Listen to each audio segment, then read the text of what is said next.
Hello students, पिछले video में हमने आपको डीएनए रेप्लिकेशन के बारे में और मिशेल्सन एंड शटल एक्सपेरिमेंट के बारे में बताया था।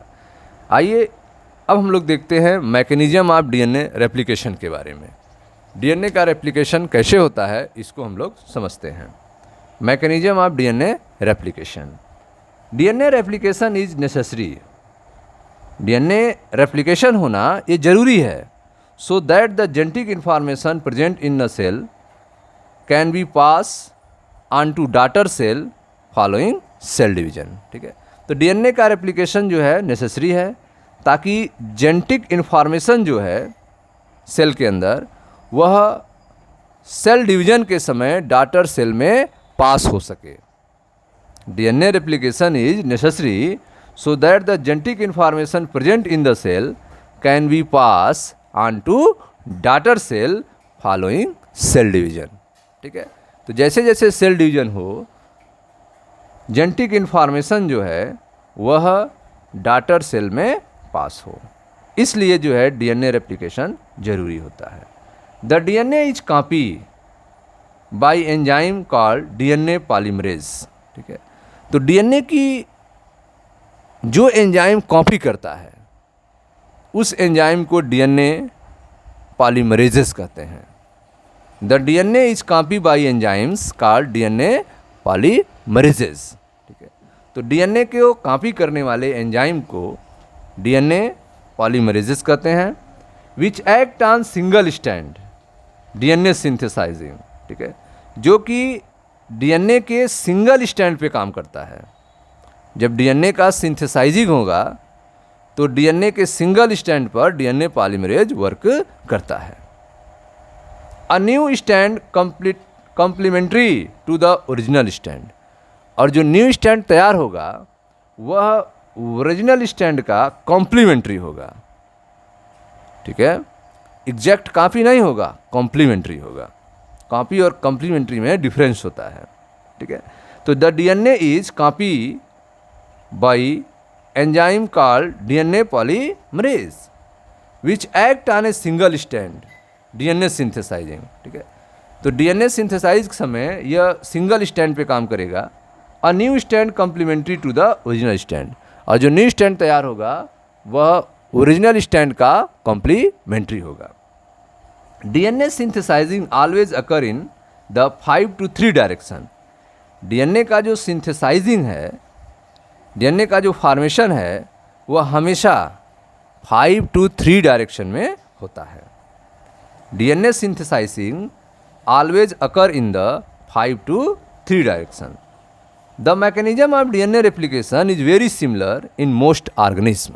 ठीक है, तो डीएनए रेप्लिकेशन की जो मैकेनिज्म है वह वेरी सिमिलर है मोस्ट ऑर्गेनिज्म में। अधिकांश ऑर्गेनिज्म में यह सिमिलर होती है। Differences exist only with respect to enzyme and protein involve.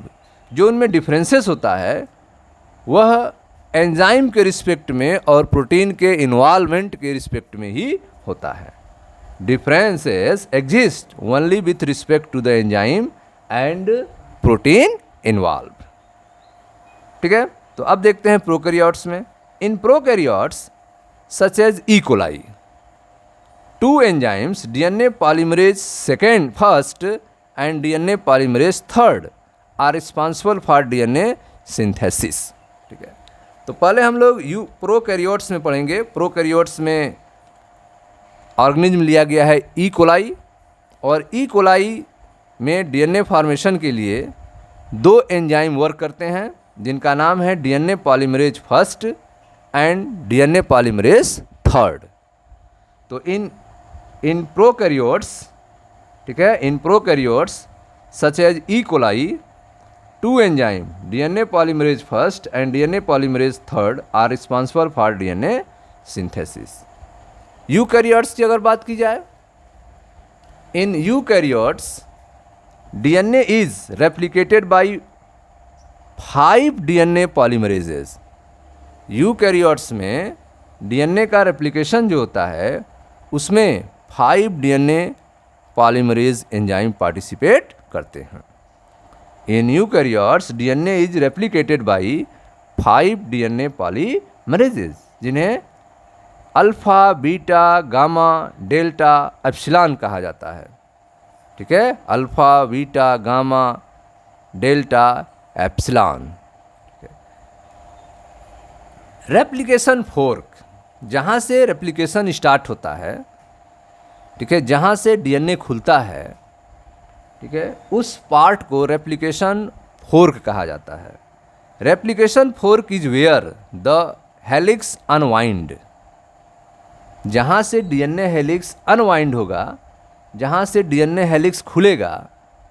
कहाँ से खुलेगा? जहाँ पे हाइड्रोजन बॉन्ड वीक होंगे, जहाँ पे रेप्लिकेशन फोर्क बनना होगा वहाँ पर हाइड्रोजन बॉन्ड थोड़े वीक होते हैं, वहीं से डीएनए अनवाइंड होता है।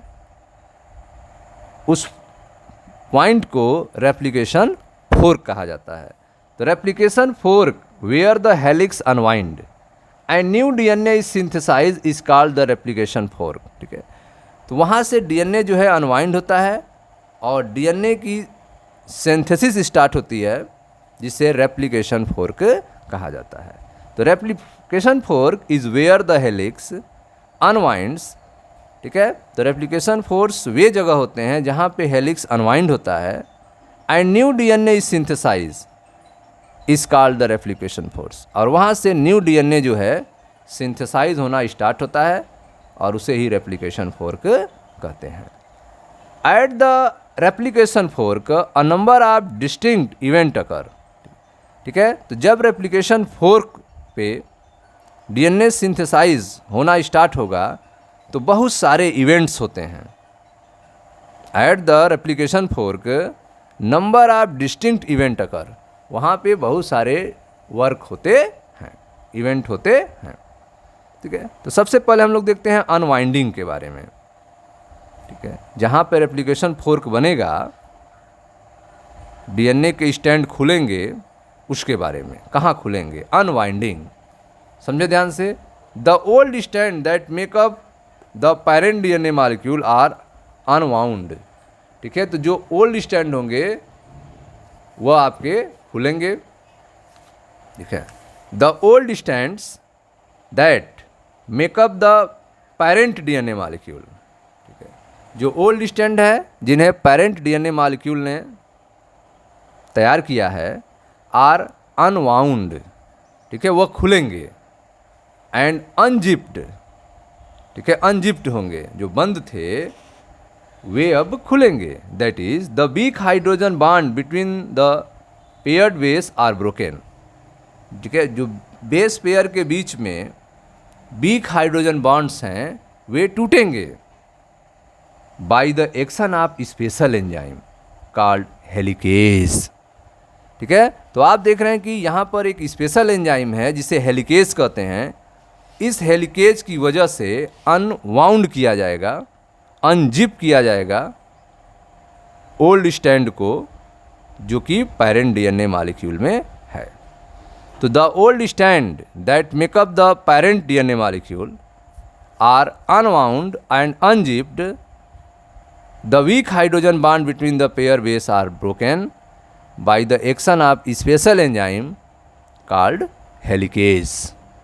ठीक है, helicase form a tight complex. Helicase जो है एक टाइट कॉम्प्लेक्स बनाएगा, किसके साथ? डीएनए प्राइमेस के साथ। ठीक है, हेलिकेज जो है एक टाइट कॉम्प्लेक्स बनाता है डीएनए प्राइमेस के साथ, प्रोड्यूसिंग ए स्ट्रक्चर कॉल्ड प्रीमोसोम। इससे एक स्ट्रक्चर तैयार होता है जिसे कहते हैं प्रीमोसोम। देखिए ध्यान से।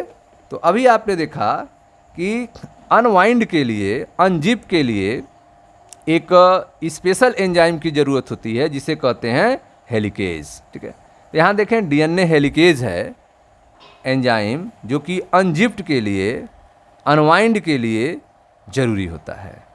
और वह डीएनए हेलिकेज जो है एक टाइट कॉम्प्लेक्स बनाता है डीएनए प्राइमेस के साथ। डीएनए हेलिकेज जो है एक टाइट कॉम्प्लेक्स बनाएगा डीएनए प्राइमेस के साथ। ठीक है, और इन दोनों स्ट्रक्चर को हम कहेंगे प्रीमोसोम। इन दोनों स्ट्रक्चर को हम क्या कहेंगे? प्रिमोसोम कहेंगे। ठीक है, आगे देखें।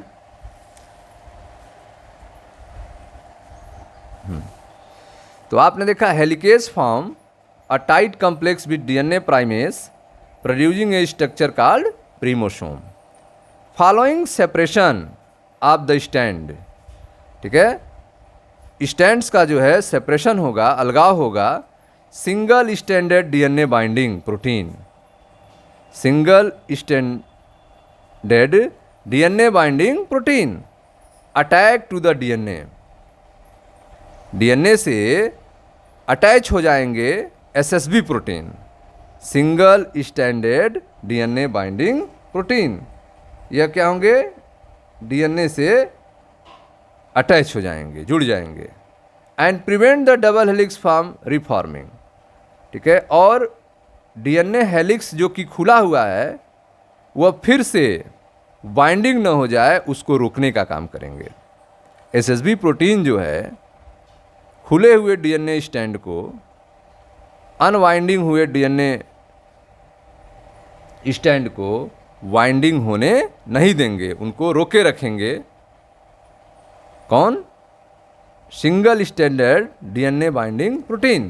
तो देखिए ध्यान से, यहाँ पे आप देख रहे हैं single standard DNA binding protein है जो डबल हेलिक्स को प्रिवेंट करेंगे रिफॉर्मिंग से, डबल हेलिक्स को फिर से वाइंडिंग होने नहीं देंगे।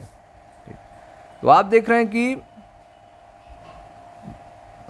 हेलिकेज डीएनए है जो कि एक स्पेशल टाइप का हेलिकेज एंजाइम है, डीएनए एंजाइम है, डीएनए हेलिकेज एक एंजाइम है।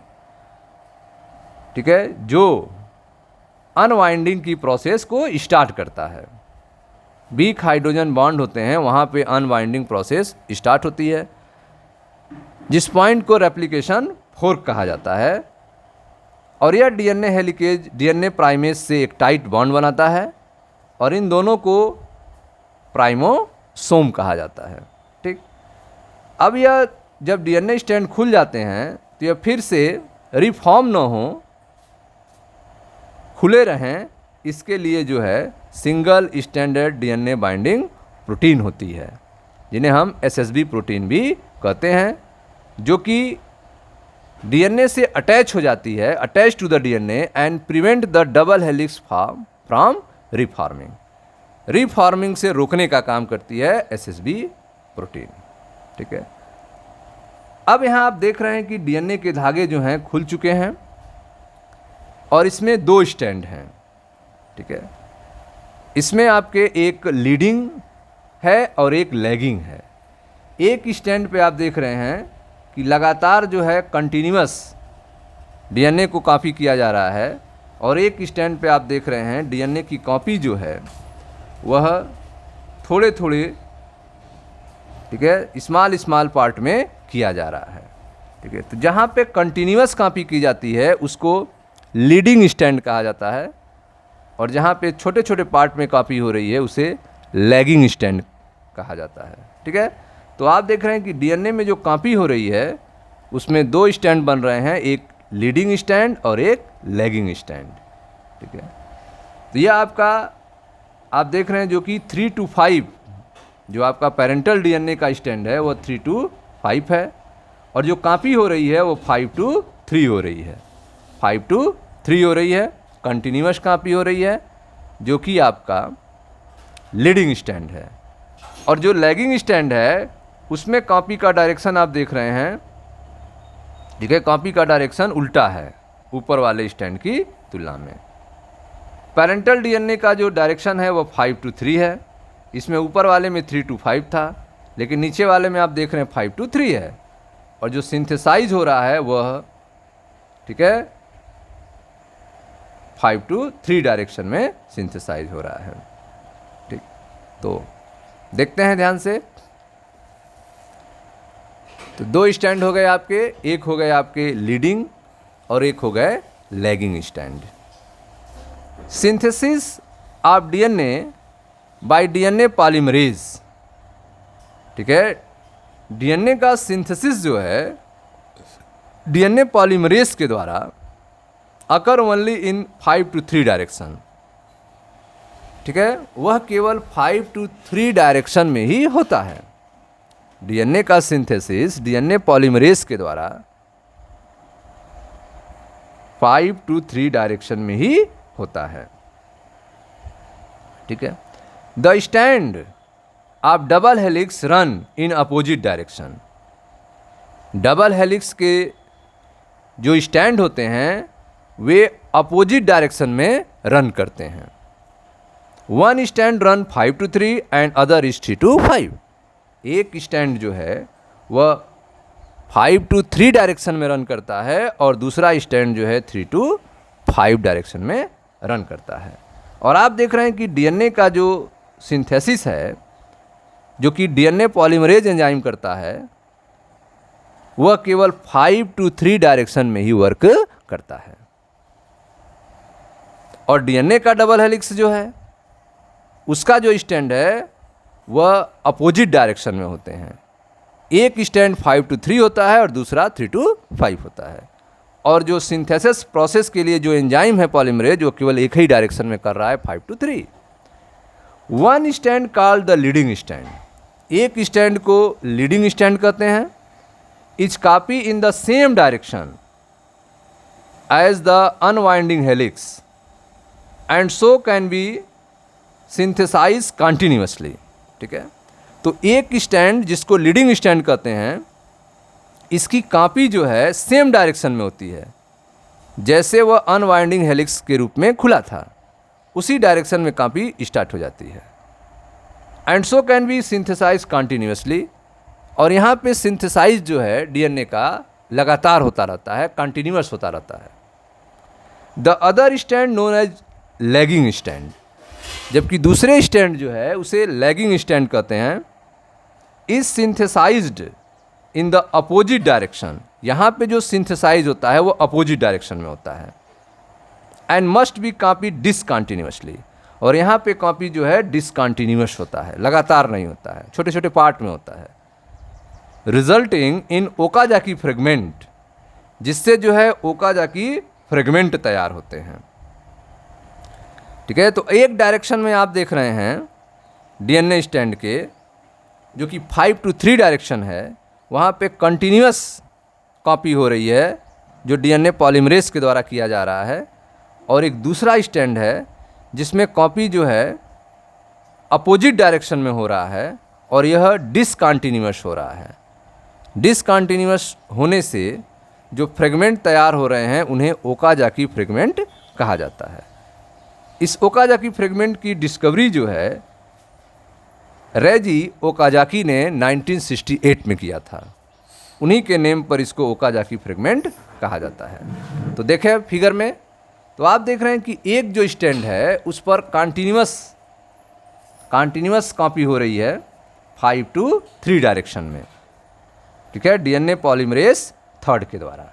तो डीएनए पॉलीमरेज थर्ड जो है वह कंटिन्यूअस कॉपिंग कर रहा है एक स्टैंड का, जिसे हम लीडिंग स्टैंड कहते हैं। जबकि दूसरे स्टैंड पे आप देख रहे हैं अपोजिट डायरेक्शन में, इसका डायरेक्शन इधर है लेकिन इसका डायरेक्शन इधर है, 5 to 3 डायरेक्शन में, अपोजिट डायरेक्शन में। यह 5 to 3 डायरेक्शन और यह पेरेंटल डीएनए का डायरेक्शन 3 to 5 जो बन रहा है वो 5 to 3 डायरेक्शन में। और यहाँ पे आप देख रहे हैं पेरेंटल डीएनए 5 to 3 और जो बन रहा है वो भी 5 to 3। और इन दोनों की अगर तुलना किया जाए, जो न्यू फॉर्मेशन हो रहे हैं, डीएनए कॉपी हो रहे हैं, इसका डायरेक्शन है 5 to 3 लेकिन इसका डायरेक्शन है 3 to, इसका भी डायरेक्शन है 5 to 3। ठीक है, तो अपोजिट डायरेक्शन किसके कंपेयर में? ठीक है, पेरेंट डीएनए स्टैंड के कंपेयर में। ठीक, तो आप देख रहे हैं कि और यह जो फॉर्मेशन हो रहा है वो छोटे छोटे टुकड़ों के रूप में हो रहा है। इसी को कहते हैं ओकाजाकी फ्रेगमेंट, ओकाजाकी फ्रेगमेंट। ठीक है, और इसमें आप देख रहे हैं कि यहाँ पर भी डीएनए पॉलीमरेज थर्ड पार्टिसिपेट किया हुआ है, डीएनए पॉलीमरेज थर्ड पार्टिसिपेट किया हुआ है, डीएनए पॉलीमरेज फर्स्ट भी है, डीएनए पॉलीमरेज फर्स्ट है। रिमूविंग आरएनए प्राइमर, ठीक है, यह बीच बीच में जो आरएनए प्राइमर आ जा रहे हैं इनको हटाने का काम कर रहा है। डीएनए पॉलीमरेज फर्स्ट जो है वह आरएनए प्राइमर को रिमूव करके गैप को भरने का काम कर रहा है, आपस में जोड़ने का काम कर रहा है। आगे आप देख रहे हैं एक डीएनए लाइगेज भी है। डीएनए लाइगेज जो है वह इन फ्रेगमेंट्स को जोड़ने का काम करेगा, ऐड करने का काम करेगा। तो डीएनए लाइगेज जो है, ये जो ओकाजाकी फ्रेगमेंट हैं, इनको आपस में ऐड कर देगा, जिससे कि कॉपी जो होगी वह कंटिन्यूअस हो जाएगी। ठीक है, तो जो फॉर्मेशन हो रहा है वो डिसकंटिन्यूअस हो रहा है, जिसे ओकाजाकी फ्रेगमेंट कर रहे हैं। बीच बीच में आप देख रहे हैं गैप है, ठीक है, जो कि आरएनए प्राइमर उस गैप को भरने का काम कर रहा है, हटाने का काम कर रहा है DNA primase first, removing RNA primer and filling gap. आइए देखते हैं प्राइमिंग के बारे में। Priming, DNA polymerases require a short double standard region to initiate. ठीक है, डीएनए पॉलीमरेजेस जो हैं इनको ज़रूरत है शॉर्ट डबल स्टैंडर्ड रीजन की। ठीक है, शॉर्ट डबल स्टैंडर्ड रीजन की टू इनिशिएट, ताकि वो स्टार्ट कर सकें आर प्राइम डीएनए सिंथेसिस, या प्राइम डीएनए सिंथेसिस हो सके।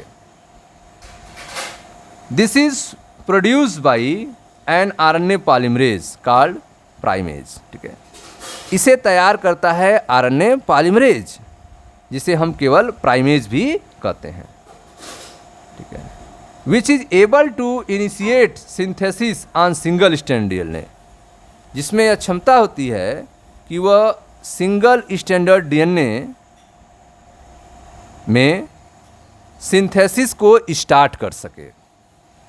सिंगल स्टैंडर्ड डीएनए में सिंथेसिस को स्टार्ट कर देगा कौन? प्राइमेज। ठीक है, तो DNA polymerase require, DNA polymerase को ज़रूरत है a short double standard region to initiate, एक शॉर्ट डबल स्टैंडर्ड रीजन की इनिशिएट करने के लिए, या फिर प्राइम डीएनए सिंथेसिस के लिए, प्राइम डीएनए सिंथेसिस के लिए। This is produced by RNA polymerase. इसको तैयार कौन करता है? आरएनए पॉलीमरेज करता है, कॉल्ड प्राइमेज, जिसे प्राइमेज कहा जाता है। Which is able to initiate synthesis on single standard DNA, जिसमें यह क्षमता होती है कि वह सिंगल स्टैंड डीएनए पर सिंथेसिस को स्टार्ट कर देता है। The primase synthesise a short RNA primer. Primase जो है वह शॉर्ट आरएनए प्राइमर तैयार करता है। Primase synthesises a short RNA primer sequence on the DNA template, creating a short double standard region. ठीक है, तो यह जो आपका प्राइमेज है वह सिंथेसाइज करता है शॉर्ट आरएनए प्राइमर सीक्वेंस का ऑन द डीएनए टेम्पलेट। कहाँ पे? डीएनए टेम्पलेट पे, creating a short double standard region. ठीक है, जहाँ पे शॉर्ट डबल स्टैंडर्ड रीजन तैयार होता है। तो जहाँ पे शॉर्ट डबल स्टैंडर्ड रीजन तैयार होगा वहाँ पे आरएनए प्राइमर जो है, ठीक है, वह रिमूव कर देगा, गैप को फिल कर देगा। ठीक है, तो the primase synthesize a short RNA primer sequence on the DNA template. Primase जो है वह डीएनए टेम्पलेट पे शॉर्ट आरएनए प्राइमर का सीक्वेंस तैयार करता है, जो create a short double standard reason.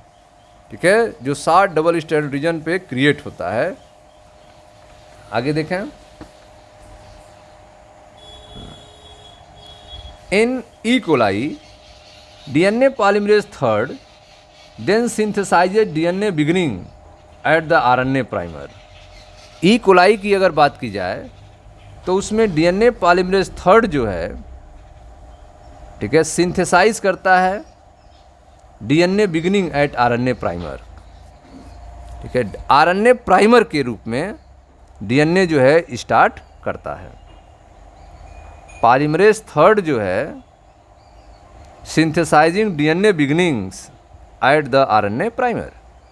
Polymerase third जो है सबसे पहले आरएनए प्राइमर को स्टार्ट करता है, जो कि डीएनए बिगिनिंग्स हैं, जो डीएनए को स्टार्ट करेंगे कॉपी करना, starting RNA primer.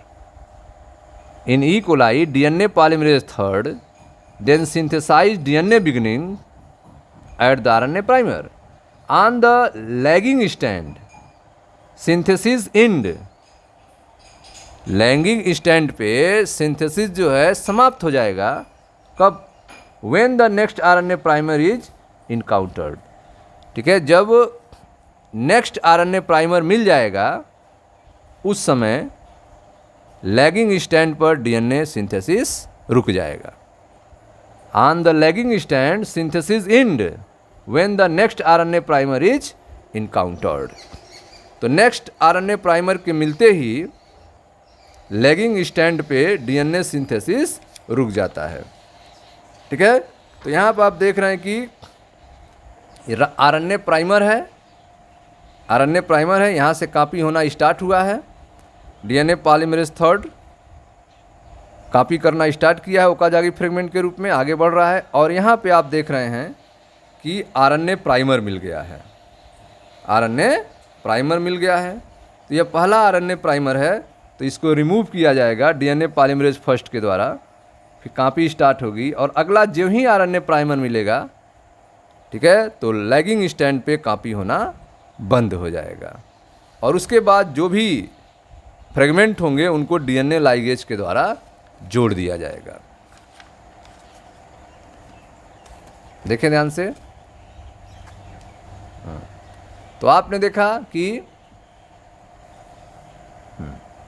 On the lagging stand synthesis end when the next RNA primer is encountered. जैसे ही नेक्स्ट आरएनए प्राइमर इनकाउंटर्ड होंगे तुरंत लैगिंग स्टैंड पे डीएनए कॉपी जो है रुक जाएगी। On the lagging stand synthesis end when the next RNA primer is encountered. At this point वहाँ पे DNA polymerase first take over and remove the RNA primer replacing it with DNA. ठीक है, वहाँ पर डीएनए पॉलीमरेज फर्स्ट क्या करेगा, RNA primer को हटा देगा, गैप को फिल करेगा, खाली जगह से आरएनए प्राइमर को हटा देगा। किसके साथ? डीएनए के साथ, इट विथ डीएनए। डीएनए में जो आरएनए प्राइमर आएंगे उसको रिप्लेस कर दिया जाएगा डीएनए पॉलीमरेज फर्स्ट के द्वारा। तो at this point DNA polymerase first take over and remove the RNA primer replacing it with DNA. In eukaryotes the situation is different. Eukaryotes में जो परिस्थितियां हैं वो अलग होती हैं। DNA polymerase alpha which has integral primase activity is responsible for initiating DNA synthesis. तो आप देख रहे हैं कि यूकैरियोट में डीएनए सिंथेसिस का स्टार्टिंग जो है वह डीएनए पॉलीमरेज अल्फा करता है, डीएनए पॉलीमरेज अल्फा करता है। और ई कोलाई में आप देख रहे हैं, ई कोलाई में डीएनए पॉलीमरेज थर्ड जो है then synthesise DNA beginning at the RNA primer. यहाँ पे आरएनए प्राइमर जो है बिगिनर्स के रूप में, स्टार्टर के रूप में वर्क करना स्टार्ट कर रहा है, जो कि डीएनए सिंथेसाइज कर रहा है डीएनए पॉलीमरेज थर्ड के द्वारा। जबकि यूकैरियोट्स में सिचुएशन डिफरेंट है। इसमें डीएनए पॉलीमरेज अल्फा जो है वह विच has integral primase activity is responsible for initiating DNA synthesis. ठीक है, उसका जो इंटीग्रल प्राइमेज एक्टिविटी है डीएनए पॉलीमरेज अल्फा का, वह रिस्पॉन्सिबल है इनिशिएटिंग डीएनए सिंथेसिस के लिए। DNA is replicated bye DNA polymerase alpha. DNA जो है रेप्लिकेट होता है DNA polymerase alpha and beta के द्वारा। तो डीएनए रेप्लिकेटेड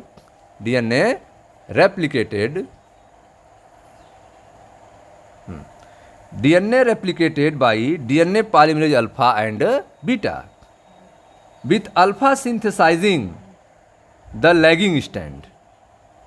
अल्फा जो है वह लैगिंग स्टैंड तैयार करता है यूकैरियोट्स में, and delta synthesizing the leading stand, जबकि डेल्टा जो है वह लीडिंग स्टैंड को सिंथेसाइज करता है। तो आप देख रहे हैं कि यूकैरियोट्स में DNA is replicating by DNA polymerase alpha and beta. Eukaryotes में डीएनए का रेप्लिकेशन जो होता है वो डीएनए पॉलीमरेज अल्फा और बीटा के द्वारा होता है, with alpha synthesizing the lagging stand. Alpha जो है वह लैगिंग स्टैंड को सिंथेसाइज करता है, and delta synthesizing the leading stand. Delta जो है लीडिंग स्टैंड को सिंथेसाइज करता है। The other polymerases have ancillary roles. जो दूसरे पॉलीमरेज होते हैं उनका भी रोल होता है। The other polymerases have ancillary role. DNA polymerase epsilon, DNA polymerase epsilon is involve in DNA repair. DNA repair में डीएनए पॉलीमरेज एप्सिलॉन का यूज हो रहा है। And DNA polymerase gamma replicates mitochondrial DNA. ठीक है, तो डीएनए पॉलीमरेज गामा जो है वह माइटोकॉन्ड्रियल डीएनए को रेप्लिकेट कर रहा है। तो the other polymerase have ancillary roles. जो दूसरे पॉलीमरेज हैं उनका भी रोल है।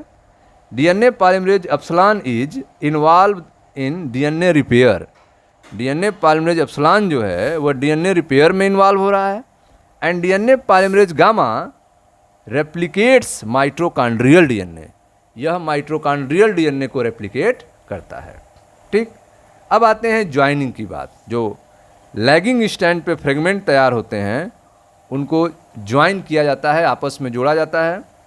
तो the final step required to complete synthesis of the lagging stand is of the Okazaki fragment to be join together.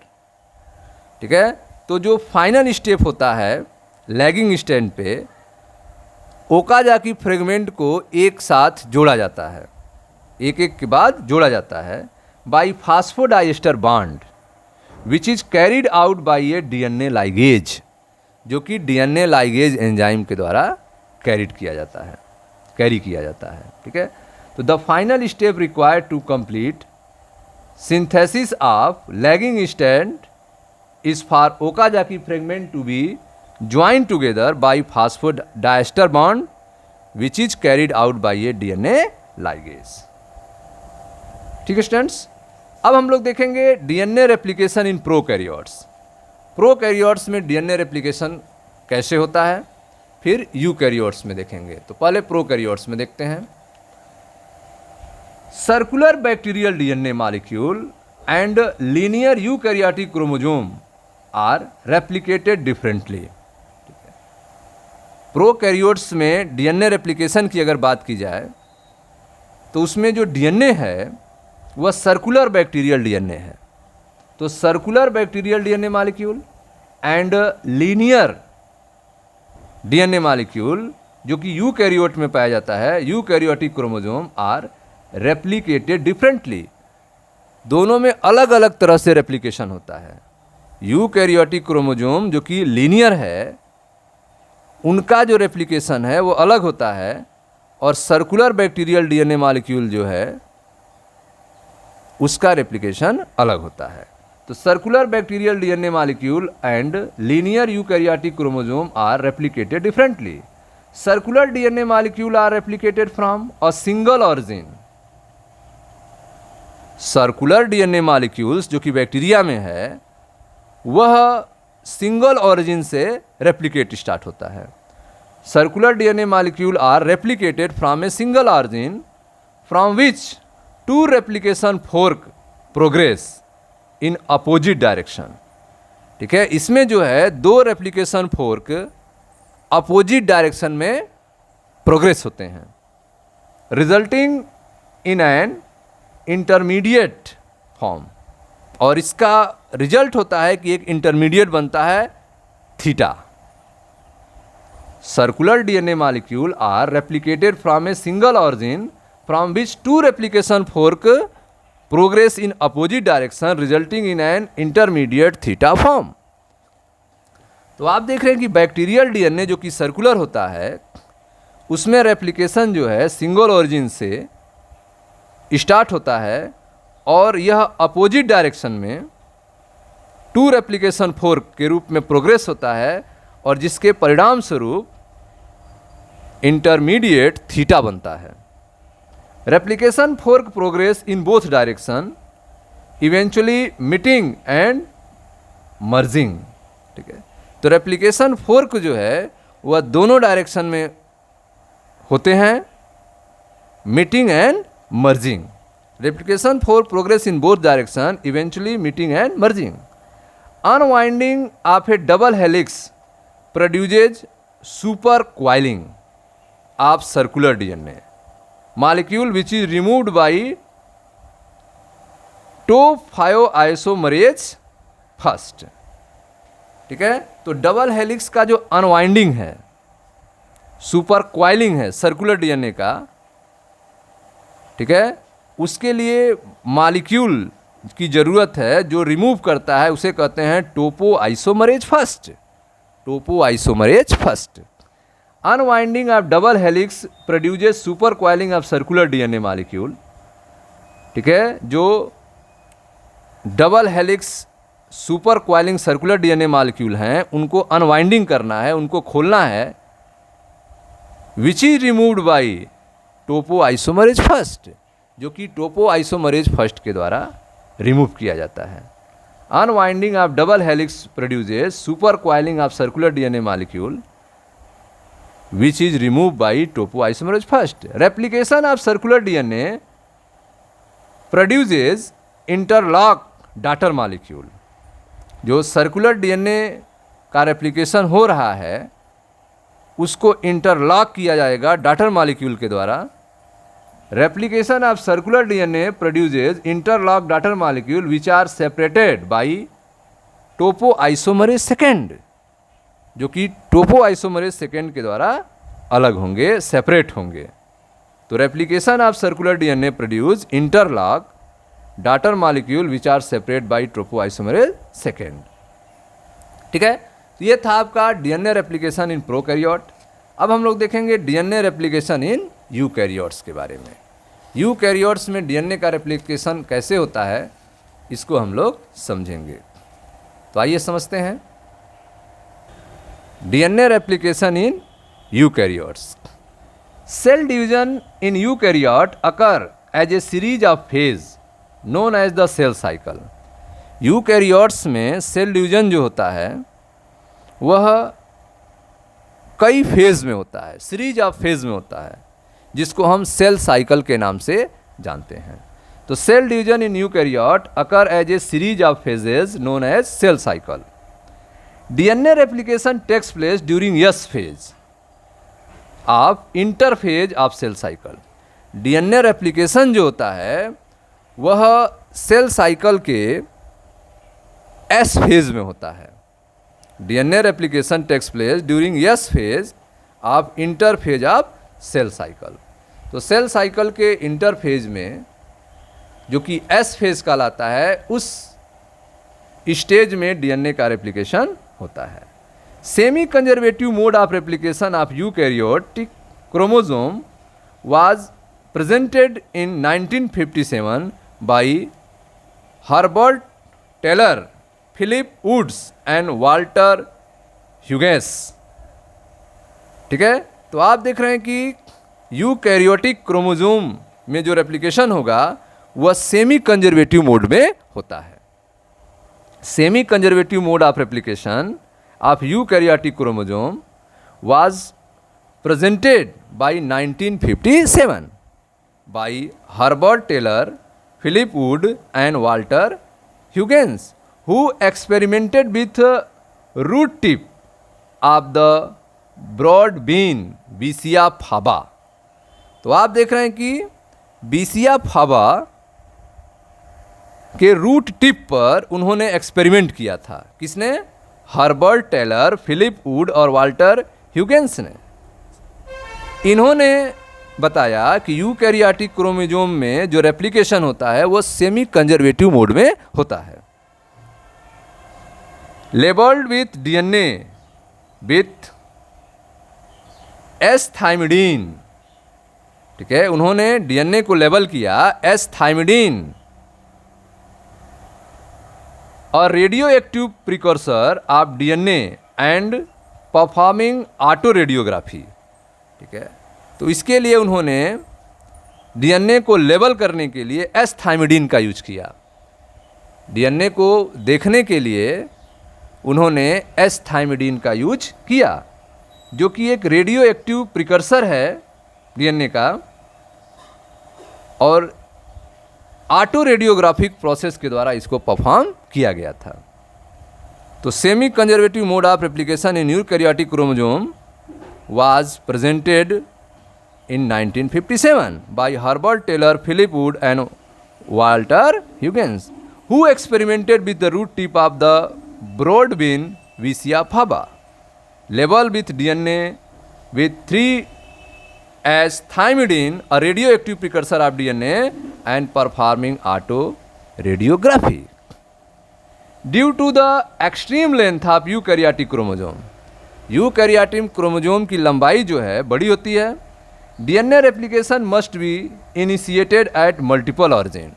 DNA का रेप्लिकेशन जो है वो कई जगहों से स्टार्ट होता है, multiple origin, and this ensure that the process is completed with in a reasonable time span. और इससे जो है एक निश्चित समय में, एक रीजनेबल टाइम स्पान में इसको कंप्लीट होना भी जरूरी है। तो आप देख रहे हैं कि यूकैरियोटिक क्रोमोसोम की लंबाई जो है काफ़ी लंबी होती है, इसलिए इसको एक साथ पूरा खोल के कॉपी नहीं किया जा सकता है, क्योंकि इसके लिए बहुत ज़्यादा एनर्जी की ज़रूरत होगी। इसलिए कुछ ओरिजिन पॉइंट्स होते हैं जहाँ से इनको अनवाइंड किया जाता है और वहाँ से कॉपी की जाती है, ठीक है, और एक निश्चित टाइम के अंदर, रीजनेबल टाइम स्पान के अंदर इसको कंप्लीट किया जाता है। तो due to the extreme length of eukaryotic chromosome, DNA replication must be initiated at multiple origin. DNA का जो रेप्लिकेशन है वह जरूरी है कि अलग अलग मल्टीपल ऑरिजिन पे स्टार्ट हों, एंड दिस इंश्योर, और इससे यह निश्चित हो सके that the process of completed with a reasonable time span, और एक निश्चित समय में यह समाप्त हो सके। Replication fork proceed in either direction from each replication origin, forming replication bubble which eventually meet and merge. तो रेप्लिकेशन फोर्क जो हैं वह प्रोसीड करते हैं, वो आगे बढ़ाते हैं in either direction from each replication origin, ठीक है, या तो प्रत्येक रेप्लिकेशन ऑरिजिन के डायरेक्शन में फॉर्म करेंगे replication bubble which eventually meet and merge, जो वास्तव में उसको मीट कराएगा और मर्ज कराएगा। कौन? रेप्लिकेशन बबल, ठीक है। तो replication fork proceed in either direction from each replication origin, forming replication bubble which eventually meet and merge. आगे देखें, DNA replicated from a single origin is called replicon, ठीक है। तो डीएनए जो रेप्लिकेटेड है, अगर वह सिंगल ऑरिजिन से रेप्लिकेट हो रहा है तो इसे क्या कहेंगे? रेप्लिकॉन कहेंगे। DNA replicated from a single origin is called a replicon, ठीक है। डीएनए सिंगल ऑरिजिन से रेप्लिकेट हो रहा है तो इसे हम रेप्लिकॉन कहेंगे। और टिपिकल मैमेलियन सेल हैज, एक साधारण मैमेलियन सेल की अगर बात की जाए तो उसमें 50 से 1 लाख रेप्लिकॉन्स होते हैं। A typical mammalian cell has 50 to 1 lakh replicons, जहाँ से डीएनए जो है रेप्लिकेट होता है। DNA replicated from a single origin is called replicon. और typical mammalian cell has 50 to 1 lakh replicons, each of which replicons 40 to 200 kb of DNA. प्रत्येक replicons जो होते हैं उनके पास 40 से लेके 200 kb डीएनए होते हैं। तो a typical mammalian cell has 50 to 1 lakh replicons, each of which replicates, इसमें से प्रत्येक जो है रेप्लिकेट्स करते हैं 40 to 200 kb of DNA. Not at all DNA is replicated at one time, एक समय में सभी डीएनए रेप्लिकेट नहीं होते हैं। Not at all DNA is replicate at once, cluster of about 50 replicons initiate simultaneously at a definite point during S phase. तो आप देख रहे हैं कि 50 रेप्लिकॉन्स के क्लस्टर्स जो हैं इनिशिएट साइमल्टेनियसली, इनको स्टार्ट किया जाता है एक के बाद एक। कुछ डिफाइंड पॉइंट होते हैं, कुछ निश्चित पॉइंट होते हैं ड्यूरिंग एस फेज के दौरान। तो सेल डिवीजन के एस फेज के दौरान 50 रेप्लिकॉन्स के क्लस्टर को इनिशिएट किया जाएगा साइमल्टेनियसली, ठीक है। तो cluster of about 50 replicons initiate simultaneously at a defined point during S phase. Area containing transcriptionally active gene are replicated first with nano active non active region replicated later. तो सबसे पहले जो transcription होगा वह active gene का होगा, सबसे पहले जो कॉपी होगा वह एक्टिव रेप्लिकेटेड पॉइंट का होगा, उसके बाद जो है नॉन एक्टिव रीजन का होगा बाद में।